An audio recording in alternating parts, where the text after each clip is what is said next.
श्रोतेहो नमस्कार. क्रीडा विश्व या कार्यक्रमात आज आपण ऐकणार आहोत महिला क्रिकेट विश्वचषकात भारताचं आव्हान याविषयी माजी क्रिकेटपटू आणि निवड समिती सदस्य सुषमा मढवी तसंच स्पोर्ट्स क्लाइम्बिंग म्हणजे काय याविषयी माजी खेळाडू आणि संघटक राहुल पेंडसे आणि आंतरराष्ट्रीय खेळाडू ऋतू पेंडसे यांच्याशी प्रशांत केणी यांनी साधलेला संवाद. नमस्कार श्रोतेहो, मी प्रशांत केणी क्रीडा विश्व या कार्यक्रमात आपल्या सर्वांचं मनपूर्वक स्वागत करतो. महिला विश्वचषक क्रिकेट स्पर्धेला येत्या 30 सप्टेंबरपासून भारतात प्रारंभ होत आहे. एकूण 8 संघांचा सहभाग असलेली ही एकदिवसीय क्रिकेट स्पर्धा 2 नोव्हेंबरपर्यंत चालणार असून भारताची सलामीची लढत ही श्रीलंकेशी होणार आहे. आतापर्यंत या 50 षटकांच्या क्रिकेट स्पर्धेवर ऑस्ट्रेलिया, इंग्लंड आणि न्यूझीलंड यांचं वर्चस्व राहिलं आहे. यावेळी भारत या मातब्बर संघांना हरवून मायदेशात विश्वचषक उंचावणार का याबाबत आपण आज क्रीडा विश्वच्या व्यासपीठावर चर्चा करणार आहोत माजी क्रिकेटपटू आणि निवड समिती सदस्य सुषमा मढवी यांच्याशी. मढवी मॅडम, तुमचं मी आकाशवाणीत स्वागत करतो. नमस्कार. नमस्कार. आगामी महिला क्रिकेट विश्वचषकाकडे पाहताना भारताकडून आपल्याला कोणत्या अपेक्षा आहेत? आगामी महिला विश्वचषकाकडे पाहताना भारताकडून मोठ्या अपेक्षा आहेत. भारतीय महिला आधीही अंतिम संघात गेलेली आहे. त्यांनी भारतीय महिला संघाला युवा आणि अनुभवी खेळाडूंचा चांगला संगम आहे. आपला संघ चांगला असून भारताला अंतिम सामना जिंकण्यासाठी चांगली संधी आहे. बरोबर. मढवी मॅडम, स्मृती मंदाना आपण पाहतोय की तिला महिला क्रिकेटमधलं विराट कोहली असं म्हटलं जातं, तर सध्याचा तिचा फॉर्म पाहता तो भारतासाठी किती महत्त्वाचा ठरेल? स्मृती मंदाना आत्ता चांगल्या फॉर्ममध्ये आहे. तिचा हा फॉर्म भारतीय संघाला नक्कीच उपयोगी पडेल. आत्ता तिने ऑस्ट्रेलिया सिरीजमध्ये बॅक टू बॅक सेंचुऱ्या मारल्या आणि 50 धावांमध्ये तिने रेकॉर्ड ब्रेक 1 सेंचुरी मारली. ते विराट कोहलीचा पण तिने रेकॉर्ड ब्रेक केलेला आहे. बरोबर. मढवी मॅडम, हरमनप्रीत कौर जी भारताची कॅप्टन आहे, तर तिच्या नेतृत्व शैलीबद्दल तुम्ही काय सांगाल? हरमनप्रीत कौर फार अभ्यासू आहे, त्याचबरोबर ती थोडी ॲग्रेसिव्ह पण आहे. ती सर्व संघाला एकत्र घेऊन त्याच्यातील ती परफॉर्मन्स काढून घेऊ शकते. ती युवा खेळाडूंना चांगला आत्मविश्वास देऊ शकते. आपण पाहतोय की गेल्या काही वर्षामध्ये वुमन्स प्रीमियर लीग ही सुद्धा क्रिकेटच्या कॅलेंडरमध्ये आलेली आहे. तर ही आल्यापासून भारतीय महिला क्रिकेटमध्ये नेमका कसा बदल झाला आहे? WPLमुळे भारतीय महिला क्रिकेटमध्ये मोठा बदल घडला आहे. याने महिला क्रिकेटला व्यावसायिक अंग दिलेले आहे. त्याचप्रमाणे त्याची स्तरीय स्पर्धा मिळाली आहे. WPLमुळे स्थानिक क्रिकेटची स्पर्धात्मकता वाढली आहे. खेळाडू प्रेशरमध्ये आपला गेम उंचीवर नेण्यासाठी प्रयत्न म्हणजे सक्षम आहेत ॲक्च्युली. या विश्वचषकात भारतासाठी कोणत्या संघांकडून मोठं आव्हान ठरू शकेल? भारतासाठी ऑस्ट्रेलिया हे एक चांगलं आव्हान आहे. ते 7 वेळा विश्वकप विजेते आहेत आणि तरीसुद्धा न्यूझीलंड आणि इंग्लंडला कमी लेखून चालणार नाही. बरोबर. आपण पाहतो की देशामध्ये महिला क्रिकेटपटूंना रोजगाराच्या संधी या अतिशय कमी आहेत, तर त्या संदर्भात काय सांगाल? सध्या खरोखरच कमी आहेत. फक्त रेल्वे ही एकमेव अशी संस्था आहे की ती महिला क्रिकेटर्सना जॉब देते. पण त्याचमुळे आता BCCIच्या माध्यमातून त्यांना आता umpire, match referee, cricket coach, fitness coach अशा विविध अंग त्यांना त्याच्यातनं म्हणजे मिळत आहेत काम करण्यासाठी, नोकऱ्या मिळत आहेत त्यांना. बरोबर. देशातील महिला क्रिकेटमध्ये आता स्पर्धात्मकता कशी वाढली आहे? नवोदित खेळाडूंना किती संधी मिळत आहेत? फक्त BCCIची स्पर्धात्मकता वाढणार नाही, तर राज्य आणि शालेयमध्ये क्रिकेट वाढवणे तेवढंच आवश्यक आहे. त्यामुळे आपल्याला नवोदित खेळाडूच मिळू शकतात. जशा आपण मोठमोठ्या स्पर्धांचा उल्लेख करतो तसं तुम्ही ठाण्यामध्ये पण एक मढवी चषक स्पर्धा घेतात, त्या संदर्भात काय सांगाल? मढवी चषक ही फार मोठी स्पर्धा आहे. त्याच्यात 16 संघ खेळतात आणि त्यामुळे सगळ्या नवोदित खेळाडूंना त्याच्यामध्ये खेळण्याची संधी मिळते. ही स्पर्धा कोणत्या वयोगटासाठी आणि कोणासाठी असते? नाही, ओपन म्हणजे कुठलाही असा वयोगट नाहीये. पण महिलांसाठी की पुरुषांसाठी? महिलांसाठीच. बरोबर. आपण पाहतो की सोयी सुविधा हे महिला क्रिकेटसाठी म्हणा किंवा कोणत्याही खेळांसाठी ही एक मोठी समस्या होते असते की जसं काय कपडे बदलणं असतं, शौचालय असतं, प्रवास व्यवस्था असते, तर इथे असंख्य अडचणींना सामोरं जावं लागतं. तर आजही ही परिस्थिती तशीच आहे? नाही, आता ह्याच्यात बरीचशी सुधारणा झालेली आहे. BCCI तर फारच सुंदर करतं. म्हणजे हॉटेल किंवा जेव्हा ग्राउंड असतं तिथे त्यांना चांगल्या सोयी असतात, टॉयलेट्स वगैरे किंवा चेंजिंग रूम.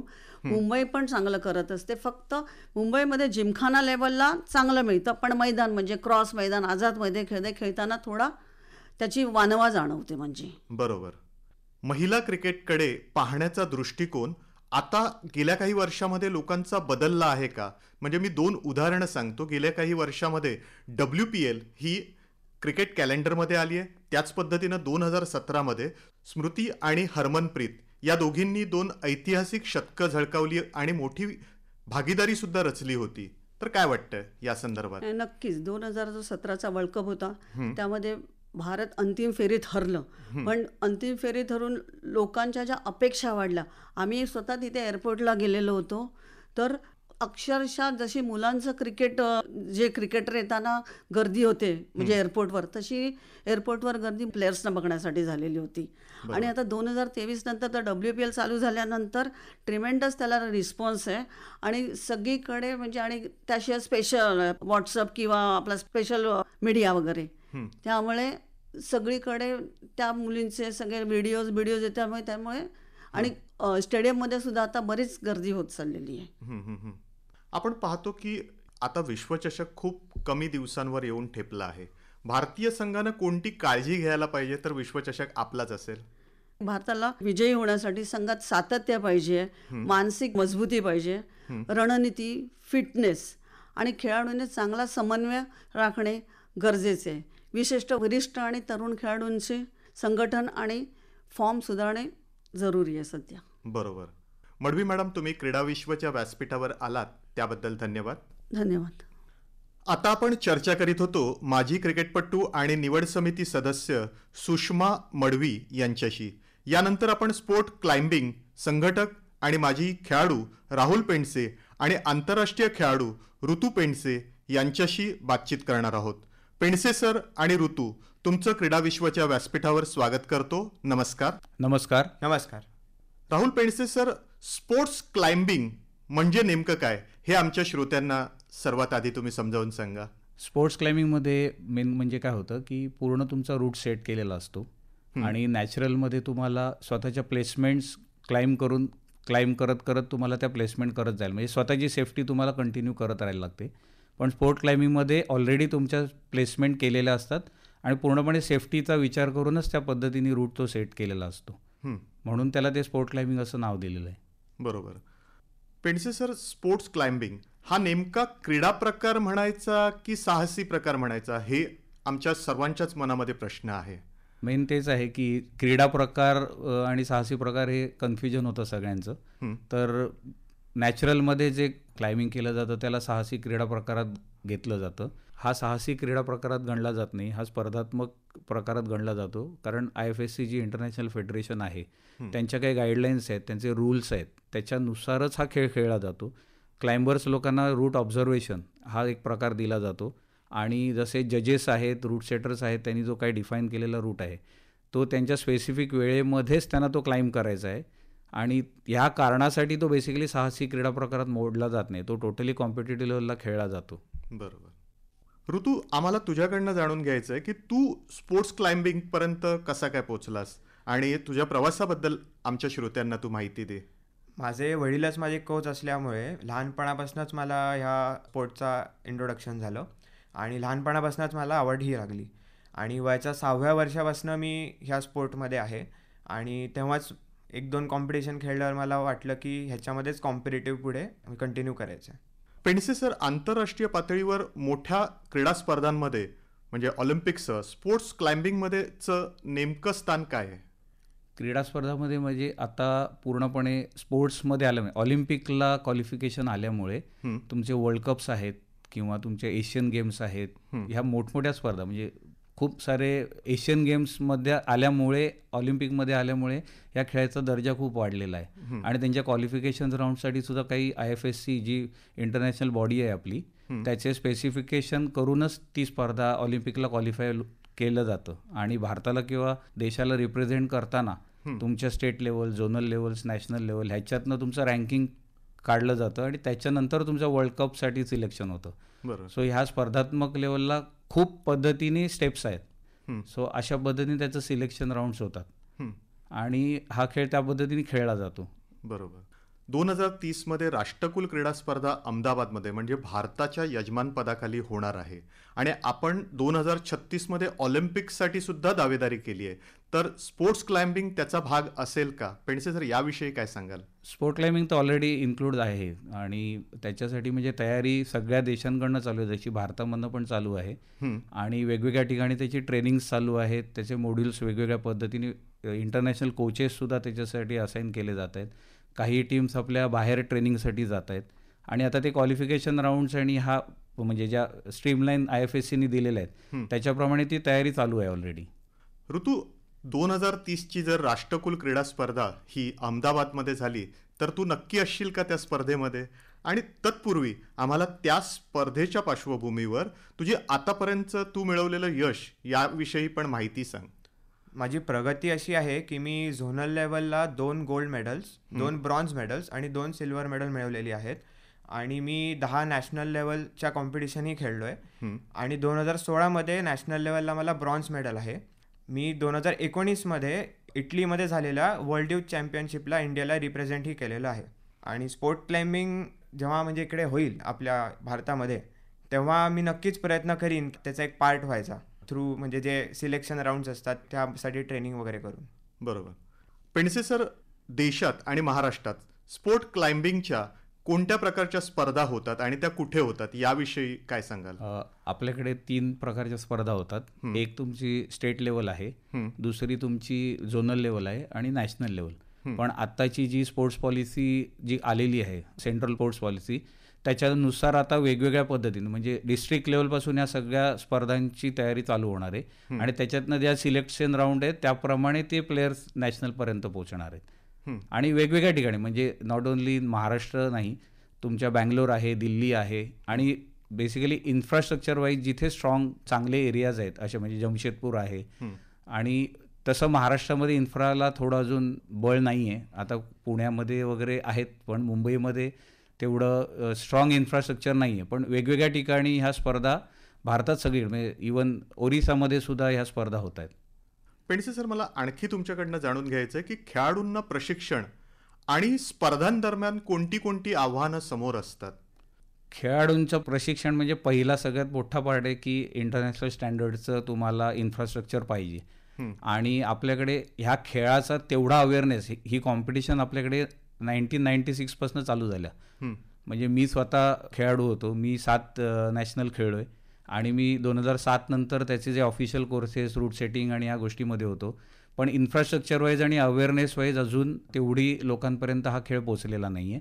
आणि इन्फ्राला खर्चिक प्रकार आहे, पण एकदा तो खर्च झाला तर मुलांच्या दृष्टीने हाच प्रॉब्लेम होतो की काही ठराविक ठिकाणीच इन्फ्रा आहे, त्याला लागणारं जे इक्विपमेंट आहे, होल्ड्स आहेत, तर ते त्या रेग्युलर मुलांना करायला मिळत नाही. म्हणजे मुलांची तयारी असते मेहनत करायची, बरोबर, पण त्या स्पेसिफिक होल्ड्सवर त्यांना क्लाइम्बिंग करायला न मिळाल्यामुळे त्यांचा परफॉर्मन्स त्या स्पर्धांमध्ये तसा डाऊन होतो.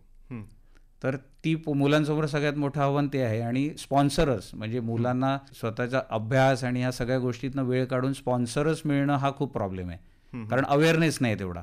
खेळ खूप पुढे आहे जगामध्ये, म्हणजे ऑलिम्पिकला सगळ्यात कमी वेळात सँक्शन झालेला खेळ आहे जगामधला, म्हणजे एवढ्या देशांमध्ये खेळला जातो. पण आपल्याकडे स्पॉन्सरशिप्स आणि जे मॉड्यूल्स आहेत ती तेवढी मुलांना लाभदायक ठरत नाहीत. बरोबर. ऋतू, तुझ्याकडनं जाणून घ्यायचं आहे की स्पोर्ट्स क्लाइम्बिंग हे किती आव्हानात्मक आहे आणि शारीरिक आणि मानसिक पातळीवर कोणत्या अडचणी येतात हे करताना? ह्या खेळामध्ये आपल्याला उंची गाठण्याकरता व्हर्टिकल मुवमेंट करावी लागते, त्यामुळे बऱ्यापैकी आव्हानात्मक स्पोर्ट आहे हा.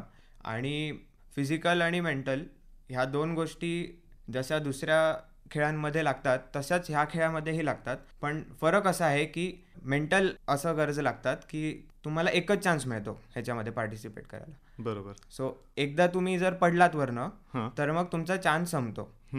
त्यासाठी जेवढं तुमची म्हणजे ताकद लागते तेवढं तुम्हाला मेंटल आणि फिजिकल एकत्र जोडून एकत्र परफॉर्म करायला लागतं. पेंडसे सर, आता जसं याने म्हटलं की किती थोडासा धोकादायक हा क्रीडा प्रकार सुद्धा आहे आणि त्याच्यामध्ये सुरक्षेसाठी काय काळजी घेतली जाते सुरक्षा तर पूर्णपणे 100% पहिला प्रेफरन्स सुरक्षेलाच असतो. आणि तुमचे जे सेफ्टी पर्सन्स असतात, तुमचं इक्विपमेंट असतं, हे सगळं सर्टिफाईड असतं. आणि जे सेफ्टी पर्सन असतात त्यांचं सुद्धा स्पेसिफिक कोर्सेस आहेत आणि ते कोर्सेस घेतले जातात. बरोबर. आणि त्यांचं ट्रेनिंगमध्ये सुद्धा त्यांच्याकडनं त्या प्रॅक्टिसेस केल्या जातात. आणि तुमचं इक्विपमेंट हे फार महत्त्वाचं असतं.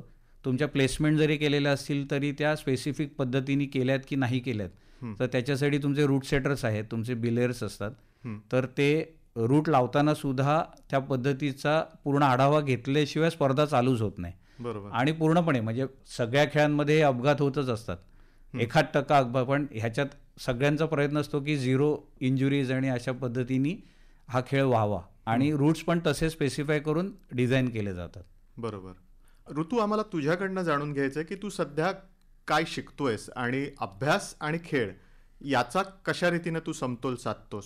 माझं आता मास्टर्स संपलेलं आहे, पण जेव्हा मी शाळेत कॉलेजमध्ये होतो आणि पोस्ट ग्रॅज्युएशनला होतो तेव्हा अभ्यास आणि खेळ मॅनेज करायला मी एक टाइम टेबल बनवायचो आणि ते शिस्तीने फॉलो करायचो. म्हणजे अभ्यासाच्या वेळेला अभ्यास आणि खेळायच्या वेळेला खेळ, हे शिस्तीने फॉलो केल्यामुळेच मला ट्रेनिंगलाही वेळ मिळायचा. आणि ह्या शेड्यूलमुळेच मी नॅशनल्स आणि झोनल्समध्ये जे काही मेडल्स वगैरे काढले आहेत ते हे टाइम टेबल आणि शिस्त फॉलो करून मिळवलेले आहेत. पेंडसे सर, आपण पाहतो की एखादा नवा खेळ लोकांपर्यंत पोचणं हे सर्वात मोठं आव्हान असतं. तर स्पोर्ट क्लाइम्बिंग हा तसाही महाराष्ट्रासाठी, देशासाठी थोडा नवा क्रीडा प्रकार. तर लोकांपर्यंत प्रचार प्रसार अभियान तुमचं कशा रीतीने सुरू आहे? आत्ता प्रचार प्रसारासाठी आम्ही बरेच म्हणजे उपक्रम आमच्या चालू आहेत, की म्हणजे वेगवेगळ्या शाळांमध्ये जाऊन अवेअरनेसचे प्रोग्राम्स, म्हणजे PPT प्रेझेंटेशन्स आहेत किंवा त्यांच्या पालकांची कोऑर्डिनेशन आहे, किंवा काही पॅरा ज्या संस्था आहेत त्यांच्याबरोबर टायअप करून त्यांच्याकरता, म्हणजे पॅरा ऑलिम्पिकमध्ये सुद्धा ह्यावर्षी आता हा खेळ इन्क्लूड झालेला आहे. सो त्यांच्यासाठी सेमिनार्स किंवा वर्कशॉप अरेंज करणं आहे. आणि आता काय झालं की बऱ्याच शाळांमध्ये एक करिक्युलममध्ये सुद्धा हा स्पोर्ट्स आलेला आहे. सो हळूहळू तो अवेअरनेस मुलांपासून, शाळांपासून जात असल्यामुळे थोडा अवेअरनेस आता सुरुवात झालेला आहे ह्याच्यामध्ये पूर्णपणे. बरोबर.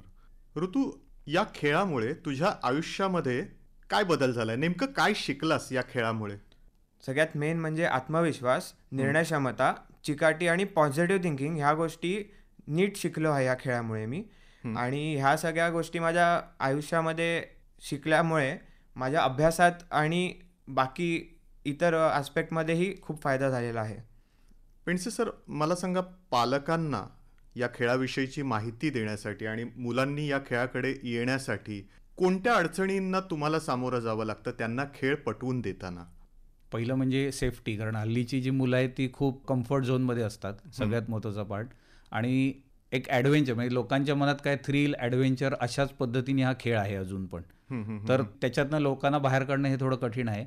पण आता शाळांमध्ये आणि वेगवेगळ्या म्हणजे मॉल्समध्ये वॉल्स आहेत, किंवा वेगवेगळ्या ट्रेनिंग कॅम्पला जातात किंवा समर कॅम्पला मुलं जातात, तिथे सुद्धा वॉल आहेत. सो त्याचा फायदा होतोय की पालकांना ते वाटते की ही ॲक्टिव्हिटी सेफ आहे, कारण त्याच्यासाठी जी काय वापरली जाणारी इक्विपमेंट्स आहेत आणि त्याचे सेफ्टी पर्सन्स आहेत, ज्या गाईडलाईन्सप्रमाणे ज्या फॉलो केल्या जातात, तर त्याचा फायदा होतोय. पण अजून थोडा स्लो आहे त्याचा रेट, म्हणजे म्हणावं तेवढा नाही. इंटरनॅशनल स्कूल्सना एक फायदा आहे की त्यांच्या सगळ्या सिलेबसमध्येच हा खेळ टाकलेला आहे. अरे वा, छान. त्यामुळे त्या सिलेबसमुळे मॅक्झिमम मुलांपर्यंत आणि ॲज वेल एज त्यांच्या पालकांपर्यंत तो खेळ पोहोचलेला आहे. ऋतू, कोणताही क्रीडा प्रकार आपल्याला जीवनातले बरेचशा गोष्टी शिकवतो, की अपयश कसं मागे टाकायचं, वेळेचं योजना कशी आखायची, असे आयुष्याचे धडे हे क्रीडा प्रकार देत असतात.